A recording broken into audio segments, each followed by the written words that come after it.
어서 오세요. 서당에 참 잘 오셨습니다. 오늘은 영어 원서를 꾸준히 읽을 수 있는 팁 3가지와 7월에 읽은 원서를 소개해 드릴게요.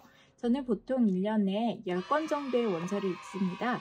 지난달에는 이렇게 2권을 읽었습니다. 제가 유학이나 학원을 다니지 않았음에도 불구하고 원서를 꾸준히 읽을 수 있는 방법은 아주 간단합니다. 그 방법이 너무 욕심을 내지 않는 거예요. 그럼 제가 어떻게 이렇게 영어 원서를 꾸준히 읽는지 3가지 방법으로 간추려서 소개해 드릴게요. 첫 번째는 녹음을 하면서 읽습니다. 요즘엔 우리가 무언가에 집중을 하기가 무척 힘듭니다. 특히 영어에 울렁증이 있거나 친숙하지 않으신 분은 진도가 나가지 않는 책을 붙들고 있자니 자꾸 다른 것들이 계속 머릿속에 떠오를 거예요. 핸드폰에도 자꾸 손이 가고 그러죠. 그래서 저는 핸드폰에 있는 녹음 기능을 이용하여 녹음을 합니다. 하루에 20분씩 2번에 끊어서 매일 40분을 읽는데요. 처음 시작하시는 분은 5분만 녹음을 하거나 10분만 녹음을 하거나 해서 자신이 끊지 않고 집중을 할 수 있는 분량만큼 녹음을 하시면 됩니다. 제가 이 읽는 분량을 챕터나 페이지 수로 정하지 않은 이유는 유독 모르는 단어가 많은 페이지가 있기도 하고요. 또 챕터별로 페이지 수가 다르기도 합니다. 그래서 매일매일 분량이 달라지기 때문인데요. 이렇게 책의 분량으로 정하지 않고 시간으로 정해서 실행하고 있습니다. 두 번째는 모르는 단어의 밑줄만 치고 넘어갑니다. 모르는 단어가 나올 때마다 사전을 찾으면 집중력이 흐트러지기도 하고 책을 읽는 진도가 안 나갑니다. 그래서 모르는 단어는 밑줄만 쳐놓고 그냥 넘어갑니다. 세 번째는 하루에 단어를 10개에서 20개만 찾는 것입니다. 모르는 단어를 다 찾으면 책 읽는데 진도도 안 나가고 되게 지칩니다. 저는 40분씩 약 2챕터 정도를 읽는데요. 그 중에 모르는 단어가 20개가 훨씬 넘지만 그냥 20개만 찾습니다. 그 이유는 단어를 찾고 그 모르는 단어들을 저에게 노출시키기 위함인데요. 만약 같은 장르의 책을 읽지 않는다면 이번에만 보고 평생 못 볼 단어들도 있기도 하고 그래서 그 단어들을 굳이 다 외울 필요는 없다고 생각해요. 그래서 단어만 이렇게 20개를 찾고 외우지도 않습니다. 딱 20개만 찾아서 정리를 하고 모르면 다음에 읽을 때 찾았는데 찾은 단어인데 안 외웠기 때문에 또 찾아야 되면 그냥 찾으면 되는 거예요. 그렇게 해서 자연스럽게 노출이 되면 뭔가 노력을 하지 않아도 외워집니다. 뭔가 외울 때 짧은 기간 안에 확 외운 거는 금방 사라지잖아요. 이것도 똑같아요. 그래서 천천히 스며들듯이 외워서 머릿속에 완전히 박아 넣기 위해서 이런 방식을 합니다. 결론은 꾸준히 매일 조금씩 내가 할 수 있는 분량만을 해내는 게 중요합니다. 저는 이렇게 해가지고 총 이 책을 읽는 데는 40분을 투자하고 단어는 20개니까 각 단어 하나당 1분씩 잡아서 1시간을 매일 영어 원서를 읽는데 투자하고 있습니다. 작년에도 한 10권 정도 읽었는데 올해도 한 달에 2권 정도 읽는 것 같아요. 그래서 어떤 달은 이렇게 얇은 책을 읽기도 하고 이렇게 두꺼운 책도 다 읽기도 합니다.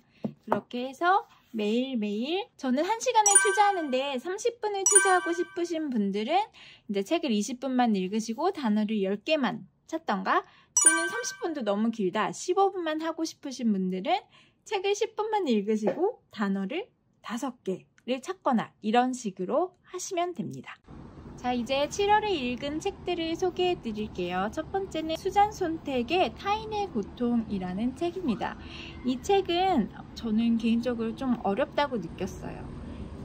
내용이 어렵다기보다 이 책이 굉장히 얇음에도 불구하고 제가 모르는 어휘가 상당히 나왔습니다. 그리고 실제로는 표지가 이게 아니었어요. 이게 좀 어린 소녀가 목을 매다른 거를 나이 드신 할아버지가 구경하는 장면인 표지였거든요. 저는 근데 그 표지를 보는 것만으로도 고통스럽더라고요. 그래서 이 책을 너무 읽고 싶은데 한동안 안 사고 망설이고 있었습니다. 그러다가 또 다시 책을 너무 읽어보고 싶으니까 찾아봤는데 표지가 이렇게 바뀐 거예요. 그래가지고 냉큼 샀습니다. 이 책은 개인적으로 무척 쉬운 편은 아니었는데요. 그래도 이거 보세요. 제가 모르는 단어가 이렇게 많았습니다. 그래도 한 권 읽었다! 빨리 하고 싶으신 분들은 이 책이 100페이지 정도밖에 안 되니까요. 도전해 보실 수 있다고 생각합니다. 이 책의 내용은 책이 얇은 거에 비해서 꽤 심오합니다. 주로 전쟁 당시의 사진에 대해서 이야기를 하고 있는데요. 1차 세계대전 당시 사진은 주로 전쟁의 당위성을 표현하기 위한 연출 사진이었지만 2차 세계대전은 또 사진 기술의 발달을 증명하기 위한 그런 방식이었고 또 그 다음에 베트남 전쟁에서는 이 전쟁의 참상을 미국 시민들에게 알리는 저널리즘의 역할을 하게 되는 이런 사진, 전쟁 사진에 대한 변천사를 이야기해요. 근데 여기서 보니까 전에 그림을 그리던 시대, 성모 마리아, 예수님 이런 사람들이 고통을 받는 그림은 그 사람들의 인간적인 고통을 표현하기보다는 숭고한 죽음을 기리기 위한 거룩한, 성스러운 그런 느낌을 자아내는 고통의 표현이었습니다. 하지만 스페인 내전 당시에 고야가 끔찍한 전쟁의 모습을 그림으로 표현하므로 고통받는 인간의 숭고함이 아니라 잔인함과 비참함을 표현하게 됩니다. 수잔 손택은 타인의 고통을 감상하는 게 포르노 같은 자극을 뇌에 준다고 설명합니다. 그래서 상업적으로 타인의 고통을 촬영한 사진들은 대단한 성공을 거두기도 했습니다. 이런 모든 현상에 의문과 경각심을 주는 책이었습니다. 영문 원서 도전하시는 분들은 도전해보시면 정말 좋은 책이라는 생각이 들고 만약에 이게 영문이 조금 어렵겠다 생각하시는 분들은 한글로 읽어보시기에도 정말 추천할 만한 책입니다. 두 번째 소설은 한국계 미국인인 이민진 작가가 집필한 파친코라는 소설입니다. 이 소설의 난이도는 별 하나입니다. 왜냐면 글쎄요, 제 기준에서 모르는 단어가 전혀 없는 페이지가 굉장히 많았고 또 이 작가분께서 묘사를 너무너무 잘 하셨어요. 그래서 이 장면들이 머릿속에 바로바로 상상이 됩니다. 특히 막 한국과 일본, 그 다음에 미국을 오가는 장면들이 있는데 그곳에 가본 적이 없음에도 불구하고 그곳의 바람내음, 파도 소리들이 들리는 것 같은 표현을 하셨기 때문에 소설에 빠져드는데 아주 쉽습니다. 이 책의 내용은 일제강점기에 일본으로 건너간 한국인들에 대해서 다루고 있습니다. 읽을수록 좀 먹먹해지는 장면들이 꽤 많은 소설인데요. 한국계 미국인 작가가 쓴 글이라 생소한 한국의 상황을 그 미국인들에게 이해하기 쉽게 하려고 노력했는지 정말 이해하기 쉽게 되게 쉬운 단어들을 이용해서 한국인의 정서를 표현했습니다. 저도 100% 영어를 이해하지 못하지만 되게 이런 느낌이구나, 이런 감정선이나 이런 걸 따라가기가 무척 쉬웠어요.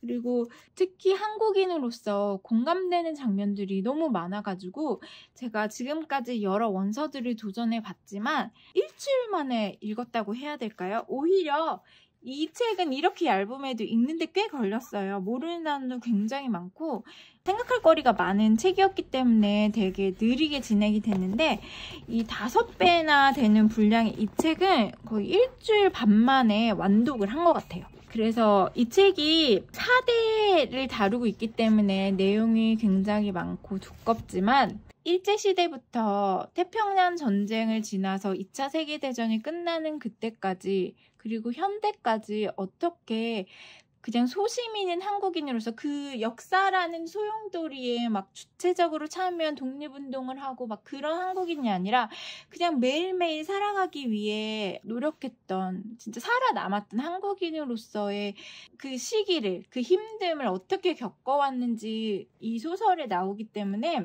공감이 많이 가는 소설이었습니다. 그리고 4대나 일본에서 거주했음에도 불구하고 한국인으로서 일본에 어떻게 거부당하고 받아들여지지 않는지에 대한 그런 모습들을 굉장히 가슴 아프게 그리고 있습니다. 이 소설은 진짜 막 1, 2년 만에 쓴 게 아니라 몇십 년에 거쳐서 쓰셨다고 해요. 왜냐면 이 작가분이 되게 사실에 기초해서 소설을 쓰고 싶었기 때문에 굉장히 많은 분들이 일본에 가셔서 인터뷰를 하시고 그렇게 자료들을 모아서 집필하신 소설이라고 합니다. 진짜 저는 원서로 읽으시기를 강력 추천드리는 책입니다. 자, 오늘은 책이 2권밖에 안 돼서 이렇게 간단하게 마칠게요. 오늘 영상도 끝까지 봐주셔서 감사드리고 다음에는 노벨문학상 작품 리뷰를 가지고 돌아오도록 하겠습니다. 그럼 오늘 하루도 몸과 마음 모두 배부른 하루 되세요. 그럼 다음 영상에서 서당에서 곧 또 봬요. 감사합니다.